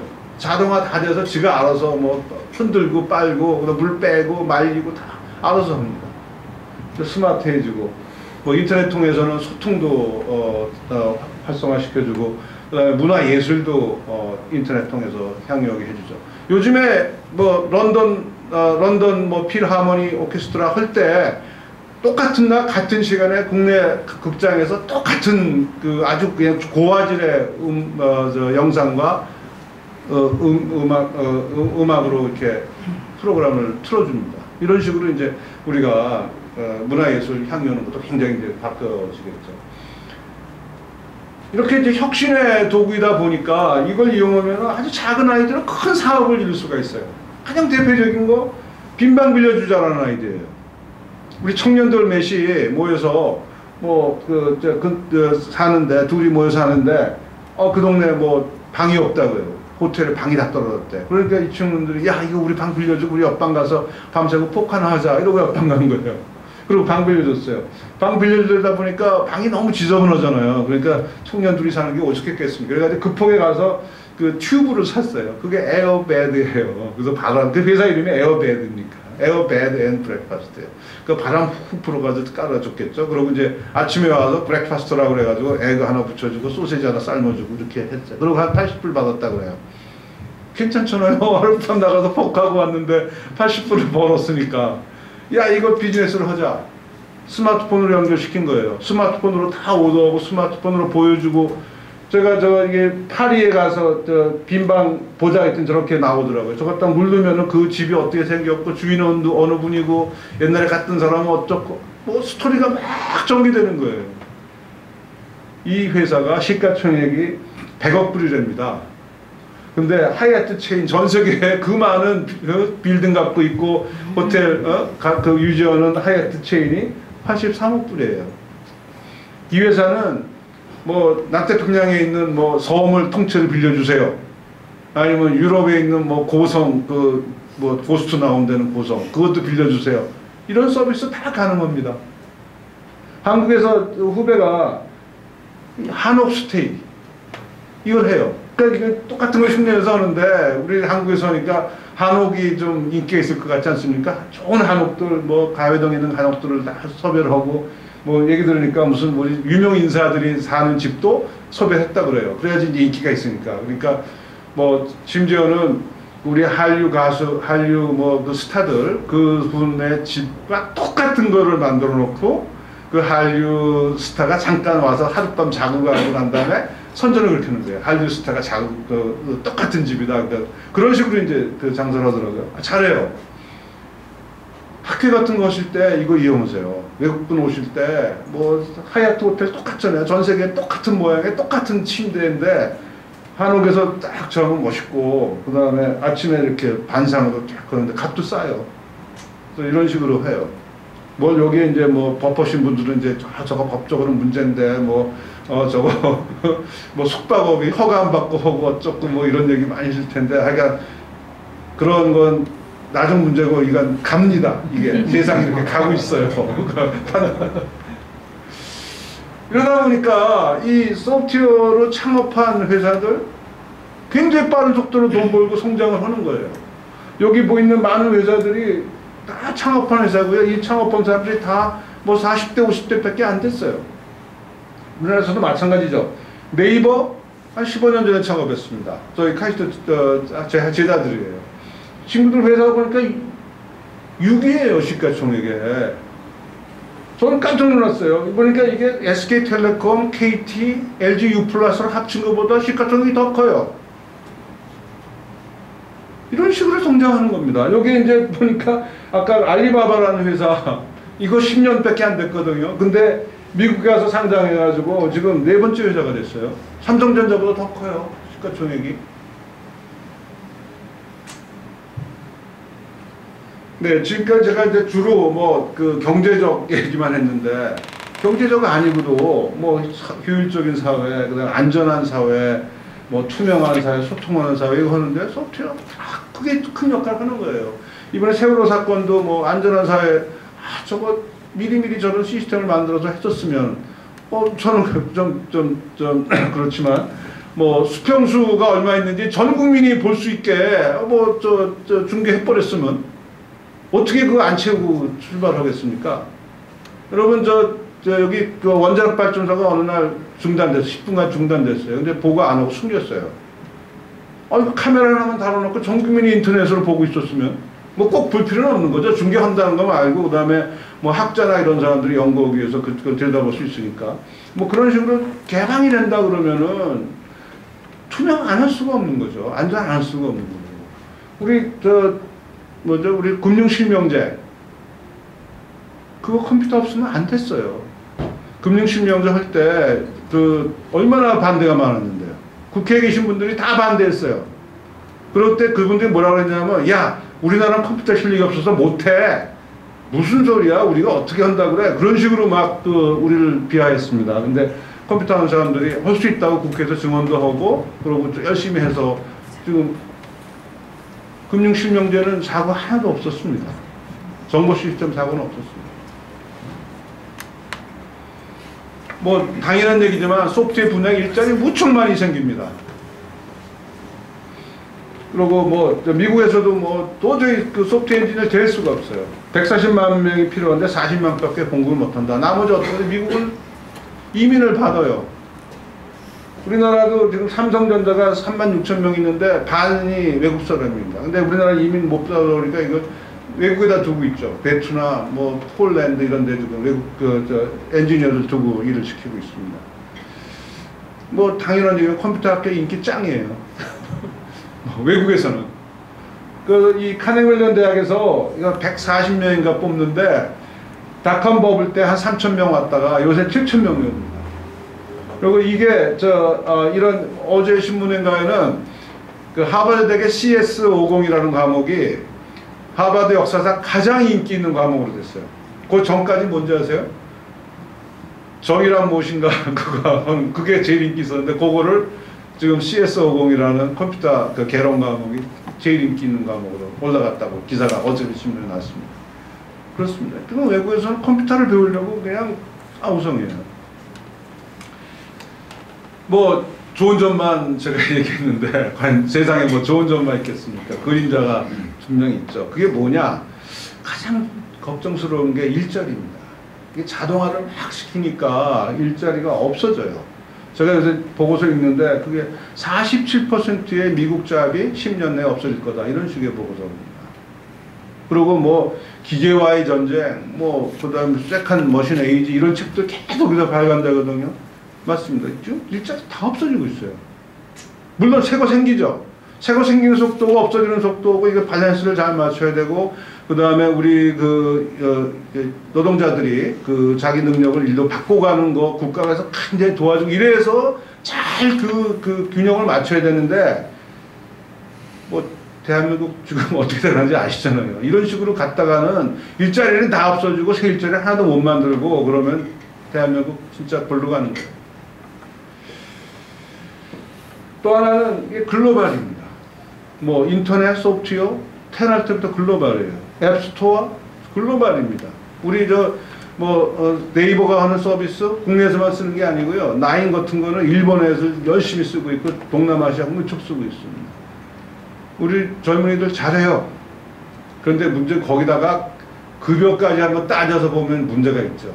인도에도 우리하고 똑같이 하는데 걔는 우리가 10분의 1밖에 급여를 안 받는데 우리 젊은이들이 과연 지금같이 받는 급여를 계속 받으려면은 지금부터 10배는 더 잘해야 된다는 얘기죠.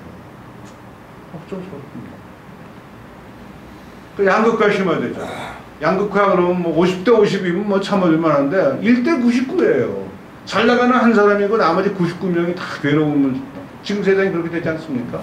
나라도 그렇더라고요. 잘 나가는 독일 같은 나라는 잘 나가는데 뭐 그리스, 스페인, 뭐 폴추갈 이 정도 되면은 청년 실업률이 뭐 60% 이렇다고요. 그러니까 거기는 그 나라 실업률이 뭐 어떤 자료인지 아시잖아요. 뭐 3개월 동안에 뭐 직업을 고르려 그랬는데 뭐 못 구한 비율 이런 게 실업률인데 3개월 지난 다음에 포기해버리면 모수에서 빠져요. 그랬는데 60%라는 얘기는 그리스에는 이런 청년이 하나도 없다는 얘기랑 똑같은 거거든요. 국가로서의 존재가 존립할 수가 없는 상황이 돼버린 것 같아요. 제 느낌에는. 그래서 이런 식으로 이제 돼가는데 어떡할래? 이게 지금 이거 굉장히 쉽게 생각하시는 분들은 자꾸 이게 뭐 기술이 그러니까 이거 기술이 나쁜 거야. 옛날에 기술 혐오주의자처럼 되는 거죠. 우리 산업혁명 때 뭐 수공업하는 사람들이 와서 기계 때려부시고 막 그랬지 않습니까? 공장 때려부시고. 비슷한 일들이 벌어지고 있는 겁니다. 가장 대표적인 게 우버죠. 그 자동차 뭐 비는 시간에 공유하겠다는데 택시 운전사들이 반발하는 거예요. 근데 이게 저는 뭐 잠깐은 반발이 통할지 모르지만 계속해서 될까요? 저거 받아들일 수밖에 없을 거다라고 저는 보이는 거예요. 우리가 빨리 거기에 적응해야지. 그러니까 그 택시 운전사들을 빨리 훈련시켜가지고 다른 일을 하도록 만들어 드려야 되는 거죠. 또 하나가 규제죠. 이제 힘을 가진 이제 정부가 이제 자꾸 규제 같은 거를 하죠. 이쪽에도 보면 그 우버 얘기 나오니까 서울시가 뭐 강력 대응 그러고요. 서울시가 자기네가 서비스 하겠다 그래요. 자기네가 하겠다 그래요. 우버 서비스 같은 거를. 지금 아마 12월쯤에 나온답니다. 지금 굉장히 심각한 그런 문제. 이거 제가 오늘 주제가 아니지만 제가 요즘 연구소가 계속 그거 갖고 고민을 하고 있습니다. 그래서 이게 저 옆에 있는 거는요 무슨 얘기냐면 자동차 처음 나왔을 때 우마차 업자들이 그 법제화를 해서 자동차가 지나가려면은 50m 앞에 빨간 깃발을 든 사람이 지나갈 때만 자동차가 움직일 수 있게 그런 법제를 했었습니다. 이게 1890년도 저 상수 나왔을 때 얘기예요. 그리고 그 법이 보스턴 지역까지 넘어갔었어요. 말도 안 되는 거 아닙니까? 이건 규제 그러면 항상 거기에는 이제 이익 보는 그룹이 있고 손해 보는 그룹이 있습니다. 그런데 이 법이 항상 그게 그 기술 진보를 이렇게 잘 촉진해 주는 게 아니다라는 것이 한 대표적인 사례로 많이들 얘기하죠. 그렇습니다. 한국 지금 껍데기는 멋있어 보이는데 그 안에 들여다보면 여러 가지 문제가 있다고 외국계 언론들이 그렇게 얘기를 하고 있습니다.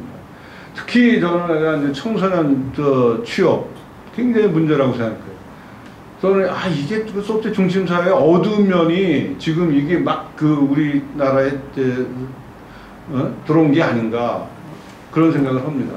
작년 1년 박근혜 정부 와가지고 창조경제 얼마나 얘기했는데 창조경제 생각해보세요. 그 가장 수혜자가 누굴 것 같아요? 창조경제가 60, 70 먹으신 분을 위해서 창조경제 하는 게 아니잖아요. 젊은 애들 소프트웨어 배우고 창업하고 이러라고 이제 창조경제 하는 건데 창조경제 그 대상인 20대 30대에는 일자리가 오히려 줄었어요.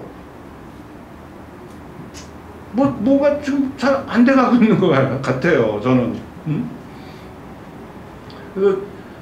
이 대한민국이 좀 벗어나려면은 뭔가 지금같이 하면 안 된다. 열심히 더 하고 해야 된다. 그런 생각을 하고요.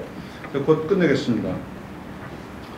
어떻게 준비해야 되는가? 이거는 저희 연구소가 이제 고민을 하고 있는 일인데 우선 연구소가 3월 30일 날 개설이 됐습니다. 지금까지 그러니까 한 뭐 한 6, 7개월밖에 안 지났습니다. 그리고 뭐 지난 7월 달에 이제 대통령 모시고 이런 식의 얘기를 드렸죠. 중심사회로 가야 되고 세상이 이렇게 변한다. 그러니까 우리 뭐 좀 잘해봅시다. 그런 이제 얘기도 하고 그래서 이제 사회 변화를 좀 이끌어 보려고 노력을 하고 있는 중입니다. 뭐를 해야 되느냐, 뭐 여러 가지인데 이건 제 아이디어입니다. 미래분 미래에서 다른 조금씩 물론 같이 협의를 하지만 조금 다른데 우선 소프트웨어 열심히 써야 된다. 이거 써서 생산성 높이고 뭐 이렇게 활용을 해야 되고요. 그 다음에 사람 키워야 되고, 그 다음에 소프트웨어 산업이 스스로 좀 잘할 수 있도록 그 활성화를, 생태계를 만들어줘야 되고, 그다음에 문화도 좀 바뀌죠. 소프트웨어라는 게 지식이 그러니까 우리 하드웨어 중심되어 있던 문화에서 좀 벗어나야 되거든요. 그 얘기를 좀 하려고 합니다. 간단한 거지만 이게 우리나라 아주 현실을 나타내는 거예요. 모든 산업에서 소프트웨어를 얼마큼 쓰느냐, 활용도 외국과 비교해 봤습니다. 외국의 잘 나가는 나라에 한 3분의 1밖에 안 써요. 우리나라 생산성이 선진국의 반밖에 안 되는 거 아시잖아요. 이렇게 열심히 하고 이렇게 우수한 인재들이 이러는데도 왜 생산성이 이렇게 3분의 1밖에 안 될까? 저는 이게 소프트웨어가 도구를 안 쓰는 거예요.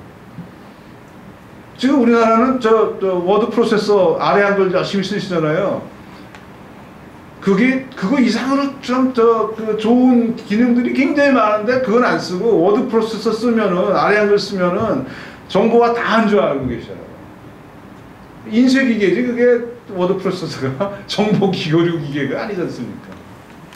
뭐 그런 얘기 좀 하고 싶은 게 굉장히 많은데 그 다음에 이 소프트웨어 많이 필요하고 소프트웨어가 아주 그 좋은 품질의 소프트웨어를 생산하는 능력이 필요합니다. 우리 이제 소프트웨어 중심 사회에서는 뭐 대표적인 그 토요타가 이제 그 자동차에 소프트웨어 놓다가 그게 말썽풀려가지고 급발진하고 그래가지고 굉장히 곤혹스러워하고 있지 않습니까? 뭐 벌금도 내고 막 그랬죠. 이런 계속 올 거예요. 더구나 우리 모든 그 산업 것들이 이제 그 뭐 정유시설, 뭐 원자력 발전소 이런 게 다 소프트웨어로 컨트롤 하거든요. 미국이 그랬다는 거 아닙니까? 이라크하고 전쟁할 때 거기에 이제 정유시설을 이제 파괴하기 위해서 그 바이러스를 갖다가 심어놨다는 거 아니에요. 그러니까 이거 정말 중요한 게 우리가 이 사회가 안전하게 가려면은 이 소프트웨어 그 뭐 보호라든가 정보 보호 이런 거 굉장히 해야 되고 개인정보 문제도 굉장히 이제 우리 해야 되고 그렇게 이런 식의 엔지니어들이 많이 이제 있어야 된다는 얘기죠. 인재 육성으로 가서는 뭐 간단합니다. 너 프로그램 하든지 아니면 너 프로그램 당할 거야. 뭐 이런 거죠. 그러니까 프로그램 하는 직업을 가져야 되는 거죠. 그래서 약간 뭐 이 세상을 이끌어가는 게 프로그램 하는 사람들이다라는 이 책 쓴 사람이 그렇게 얘기를 하고 있습니다. 뭐 맞는 얘기고요. 그래서 저희가 이제 그 대통령 모시고 초중고등학교 프로그램도 가르칩시다 얘기한 거고 대통령이 거기서 야 노력해봐라 뭐 준비 좀 해보세요 이러고 교육부에다 얘기하고 그래서 이제 23일 날 지난 며칠 전에 초중고등학교에서 이제 컴퓨터 교육을 하는 것으로 이제 결정이 됐습니다. 그래서 뭐 다양스럽게 생각하고 있습니다. 그래서 이 프로그래밍 능력이라는 게 뭐냐면은 뭐 컴퓨터 언어를 구사하고 그걸로 컴퓨터를 이용해서 문제를 푸는 겁니다. 그러니까 모든 사람이 뭐 기계가 있는데 기구가 있는데 그걸 이용해서 풀 수 있어야 된다고 생각하고요. 그래서 그 예전에는 이제 읽고 쓰고 하고 셈하고 그러니까 수학이 그 일반 그 교육 과정에 들어온 게 오래된 얘기가 아니에요. 산업혁명 이후에 우리나라가 100년 전에 처음 수학이라는 것을 일반적으로 가르치기 시작했거든요. 왜냐? 산업혁명이라는 게 나타나니까 기계 같은 게 굉장히 복잡해지고 수학을 모르면 볼 수가 없었기 때문에 지금도 마찬가지예요. 지금은 이제 프로그램 못하면은 이 정보 시스템을 만들고 뭐 사용하고 하는데 굉장히 지장을 받을 테니까 일반적으로 프로그램 교육시키자라는 얘기입니다. 참 쉬워졌어요. 학자들이 지난 몇십 년을 어떻게 하면 쉽게 프로그램을 배울 수 있는가 했어요. 이제 옛날 공부하고 이제 안 하신 분들은 야, 그 어려운 프로그램을 왜 국민학생한테 가르쳐 그러시는데 그건 모르시는 말씀이에요. 저희가 이제 봉사단 그 구성해서 그 방과 후에 교육들 해보니까 4학년, 국민학교 4학년 애들이 한 3번 정도 하면은 간단한 그 애니메이션 만들고 그렇게 할 수 있습니다. 그리고 중학교 애들은 한 대여섯 번 해주면은 자기 스마트폰에 자기가 만든 앱을 만들어가지고 가서 아버지를 보여드려요. 그래서 이게 전 세계가 지금 그러거든요. 오바마 대통령이 몇 전에 강연했어요. 펠로우 아메리칸 하면서 컴퓨터 게임만 하지 말고 게임을 만들어봐라 그렇게 얘기를 했습니다. 저는 지금 이거 작업을 하고 싶은데 지금 이제 우리나라 게임 중독 그거 하는 애들을 갖다가 게임을 만드는 걸 한번 가르쳐 주려고 그쪽으로 좀 유도를 해보려고. 뭐 정보과학적 사고라는 게 이제 별거 아니거든요. 그리고 이거 어렸을 때부터 할 수 있습니다. 다시 말하면 복잡한 문제는 작은 문제 여러 개로 나눠서 풀어라. 컴퓨터 하는 사람이 다 그렇게 하고 있습니다. 그 다음에 유사성이나 공통점을 파악해가지고 뭐 앞에 풀었던 문제 그거와 비슷한 방법으로 또 푸는 거예요. 이런 식으로 이제 문제를 풀어라. 그 다음에 필요할 때 필요한 정보만 봐라. 그럼 제가 여기서 여기서 끝나고 뭐 집에 가야 되는데 어떻게 갈래? 그러면 저 KTX 타고 갑니다. 이렇게 얘기하는 거죠. 내가 여기서 이 건물을 어떻게 나갈까 하는 건 그건 나중에 필요한 문제 아닙니까? 중요한 문제부터 풀고 그 다음에 필요할 때 그거를 더 들여다보고 이런 식으로 하는 게 점진적으로 이렇게 문제를 풀어가는 방법이고요. 추상화라고 그러고 모델이라고 합니다. 이런 걸 이용해서 문제 푸는 방법을 가르치자. 그 다음에 단계적으로 이렇게 하나씩 풀어가는 거 그런 것을 이제 알고리즘이라는데 알고리즘 만들어 보는 거 이런 거를 교육시키자. 이게 꼭 컴퓨터하고 관계없어요. 그래서 언플러그드라고 해가지고 국민학생들한테 컴퓨터의 이런 개념을 컴퓨터 없이 가르칩니다. 게임 같은 거 시키고 그래요. 애들 쫙 늘어놓고 야 키 큰 순서대로 한번 늘어놔봐. 그런 거 할 때 필요해요. 이런 거. 어떻게 하는지 아세요? 여러분도 하라 그러면 제일 큰 놈 앞에 놓고 그 다음에 다 뒤다가 두 번째 큰 놈 그 다음 놓고 이렇게 놓으실 텐데 그러면 시간이 굉장히 걸려요. 어떻게 하냐면 중간쯤 놈 하나 놓고 얘보다 큰 놈은 다 오른쪽 가라 그러고 작은 놈은 왼쪽 가라 그러고 이렇게 놓고 다시 또 요 반의 문제를 똑같이 그런 식으로 계속 반복하면 굉장히 빨리 할 수 있습니다. 그게 소팅이라고 그러는 건데 컴퓨터는 그런 거 계속 저희가 하니까 그런 방법 넣는 같은 거 세상 문제를 푸는 거예요. 대학도 바뀌어야 됩니다. 대학도 좀 창의적 교육을 해야 되고 그 다음에 더 큰 것을 생각하게 만들고 더 파괴적인 아이디어를 할 수 있는 이런 식의 거가 필요하고요. 그러다 보니까 그 컴퓨터 과학자가 필요해요. 소프트웨어 엔지니어 필요해요. 근데 왜 우리나라는 지금 학생들이 안 와요? 서울대학과 뭐 카이스트가 학생들이 뭐 채우지 못했다 이런 얘기들을 하거든요. 안타깝습니다. 외국에서는 그렇게 그 많은 학생들이 몰리는데 뭐 문화 좀 바뀌어야 돼요. 개방, 공유, 참여, 협동 이런 거 소프트웨어가 굉장히 그 추구하는 가치입니다. 재사용 한 번 만든 거 또 써야 되죠. 회사 내에서 똑같은 거 두 군데 양쪽에서 만들거나 옛날에 만든 거 똑같은 거 똑같이 만들고 앉았으면 안 되는 거죠. 재사용 굉장히 중요한 이슈고 그 다음에 창의력은 매시업, 융합에서 나옵니다. 남이 만들어 놓은 거 갖다가 자기 아이디어 합쳐서 이렇게 만드는 거. 그걸 굉장히 격려해줘야 돼요. 베끼는 거를 부끄러울 이유가 없습니다. 소프트웨어 중심사회에서는. 그러는 거예요. 그럼 공개 소프트웨어라는 게 뭡니까? 그렇게 허라고 제가 있는 거 다 내놔요. 서로 공유했습니다. 그 다음에 점진적 개선. 소프트웨어 한번 만들거나 창의력 아이디어 냈는데 그게 내자마자 그렇게 완벽할 수 있겠습니까? 절대 완벽하지 않아요. 엉터리 같이 그렇게 돼요. 근데 그 아이디어만 보는 거고 계속적으로 개선을 해서 좋게 쓰는 거예요. 여러분 구글에 가면은 그 트랜슬레이션 하는 게 있어요. 언어 간에 번역해줍니다. 한번 저는 자주 쓰는데 뭐 그 강의가 되니까 영어로 뭐 강의가 되니까 한국말로 됐던 TP 영어로 바뀌고 그러는데 번역하는데 초기에는 도저히 쓸 수가 없었어요. 아까 그 음성 그 하시는 것도 이렇게 대화하는 것도 처음에는 말도 안 됐습니다. 그게 한 50년 된 기술이에요. 음성 인식 기술이. 계속 그게 업그레이드 해가는 거거든요. 그런 식의 그러니까 그런 식으로 이제 바뀌어야 되는데 이렇게 하기 위해서는 우선 교육 제도도 바뀌어야 되고 그다음 국가 R&D 체계도 바뀌어요.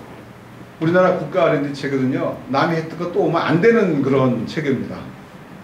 이름만 같으면 절대 안 돼요. 그 키워드가 같으면 안 돼요. 그러니까 옛날 얘기죠. 옛날 얘기도 하고 있는 거고요. 뭐 지적재산권 제도도 많이 바뀌어야 되고 특히 이제 국가 조달 체계 바뀌어야 됩니다. 아까 또 원장님이 예술법원 얘기했었는데 제가 딱 그 그림을 돈을 어떻게 지불하고 샀는가 그래서 굉장히 관심이 있습니다. 지금 소프트웨어는 최저가 입찰입니다. 아시죠? 최저가 입찰이에요. 그리고 뭐 너 얼마 만에 만들었어 물어봐요. 그래서 몇 시간 만에 만들었습니다. 너 저 대학 졸업한 지 몇 년 됐으니까 시간당 얼마야? 이래가지고 그거 곱하기 해서 줘요. 우수한 사람이 일로 오질 않죠. 그래서 막 조달 제도도 지금 제가 지금 뭐 강하게 얘기를 해서 야 조달청 하나 더 만듭시다. 네, 그런 얘기를 합니다. 하드웨어 조달청은 지금 내버려두고 새로 소프트웨어 조달청은 따로 만듭시다. 공무원들이 이렇게 발주를 내는데 뭐 해달라는 얘기를 못해요. 그렇지 않습니까? 어떻게 여러분들 여기 계신 분들 뭐 정보 시스템 어떻게 해야 돼? 야 뭐 이런 거 하나 집 짓는데 방 몇 개 해주세요 이런 얘기도 못하는 거예요. 우리 가족 편안하게 살 수 있는 해주세요 이런 식으로 해서 일을 시켜요. 그리고 중간에 와가지고 들여다보고 자꾸 그거 아니라고 그러면서 바꾸라 그래요. 그리고 돈 하나도 더 안 줘요. 그게 가장 큰 잘못이에요. 그래서 이런 뭐 제도 같은 거 다 바뀌지 않으면 안 되겠다라고 생각을 합니다. 기업의 문화도 바뀌어야 됩니다. 우리나라는 경쟁이에요. 삼성 같은데 아주 경쟁을 조직적으로 잘 하는 그런 기업. 그래서 지금까지 온 거예요. 삼성에서는 임원들이 뭐 봄철에 살아남느냐 하는 게 가장 큰 덕목이죠. 좋은 거 만들어서 후배 줄 수가 없어요. 후배가 잘 나가면 쥐가 쫓겨나야 되는데. 공유, 재사용 이런 거를 강조하는 그런 그 회사 분위기로 가야 되고, 그 다음에 창조는 잉여에서 나온다고 여유가 있어야 돼요. 뺑뺑 돌리고 뭐 야근 맨날 시키고 그러는데 무슨 놈의 창조가 돼요. 구글에서는 80대 20 전략이야. 80은 회장이라고 20은 네 맘대로 네가 하고 싶은 거 해라. 이거 여기에서 구글이 하는 지금 무인 자동차 기술이 나오는 거예요. 이 아래 그림은 그 구글 사무실 그림이고, 이거는 마이크로소프트 한국 사무실입니다. 한국에 광화문 앞에 있는 사무실 가서 이래요. 뭐 새끼 밥 다 먹이는 거는 우리 소프트웨어 회사는 당연한 거로 되어 있습니다. 그것도 뭐 구글에서는 뭐 최인류 호텔 그 주방장을 데려다 먹인다 이렇게 자랑들 하고 있어요. 우리나라에서도 잘 나가는 몇 개 회사는 그러고 있습니다. NC소프트하고 뭐 마이다사이트라는 회사는 뭐 얘기 들어보니까 아침이 뭐 8,000원짜리 먹인다 그러더라고요. 저도 깜짝 놀랐어요. 아침만 1,000원이면 될 것 같은데 8,000원짜리 먹인다. 그런 식으로 얘기를 하더라고요. 좀 뭐가 달라요. 문화가 많이 다릅니다. 이런 식으로 좀 가야 되겠다. 마지막입니다.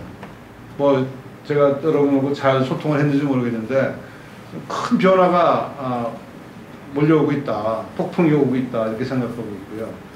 사회가 좀 빨리 변해야 된다. 아니면은 진짜 그 어두운 뭐 피할 수 없는 그 어두움을 우리가 고난을 받지 않을까 걱정을 하고 다니고 있는 사람입니다. 마치겠습니다. 네.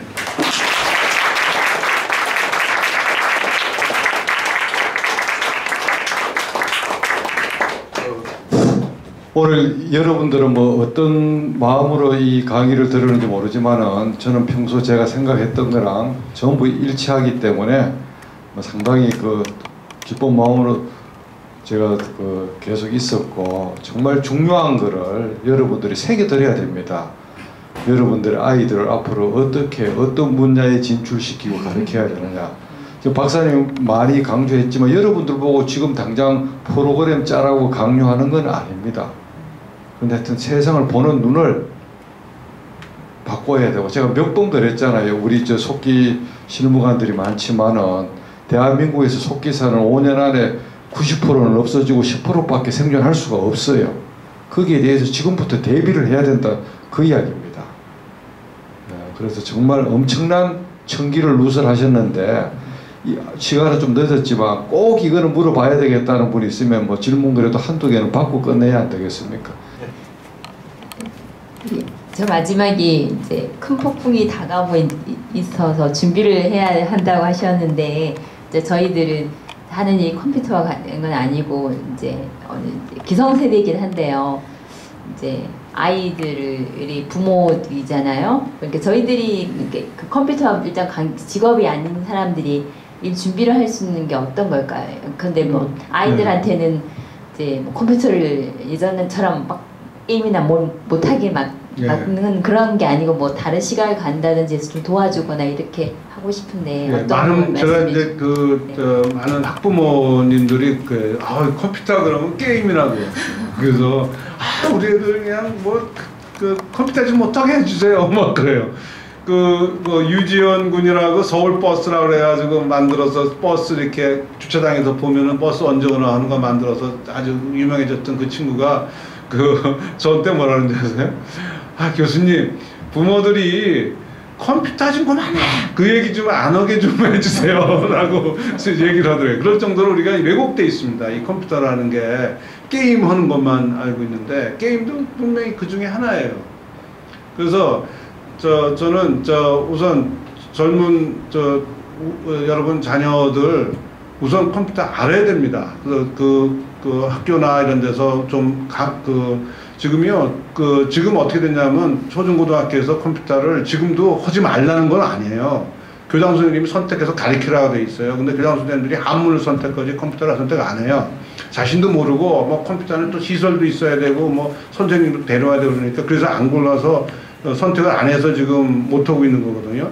그러니까 좀 압박도 하셔가지고 좀 컴퓨터를 가르치라고 얘기를 하세요. 이제 지금 내년부터는 이제 정부가 의무로 가르치도록 그렇게 돼 있어서 많이 될 텐데, 제대로 컴퓨터를 게임만 하는 게 아니고, 거기에 로직이나 그런 거, 게임도 만들 수 있다. 그런 식으로 하고요.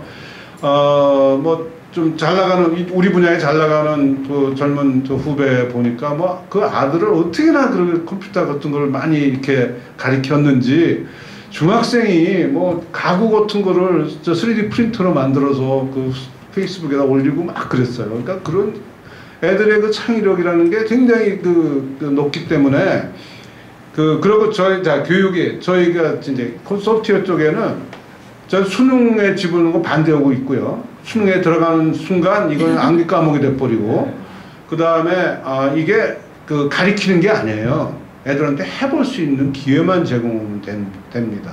그래서 교육의 파라다임을 바꾸는데 소프트웨어 교육이 아마 역할 좀 해야 된다고 생각하는 사람인데 해볼 수 있게 해주세요.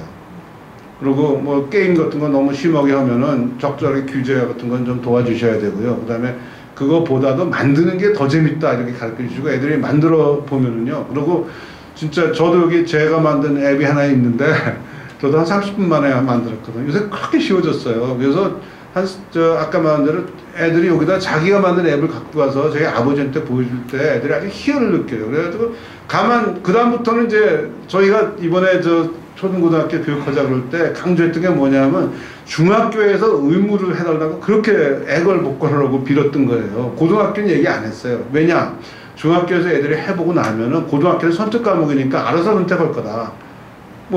고등학교는 걱정을 안 했어요. 근데 다행히도 이제 중학교가 필수가 됐는데, 그거 한번 하고 나면요, 애들이 자기 공부하는데, 수학 공부하는데도 이용을 하고, 여러 가지, 글 쓰는데도 이용하고, 모든 거는 창의적으로 계속 이용할 겁니다. 이게 겁이 없어지니까. 그렇게 되면은 이제 애들이 잘 할 거예요.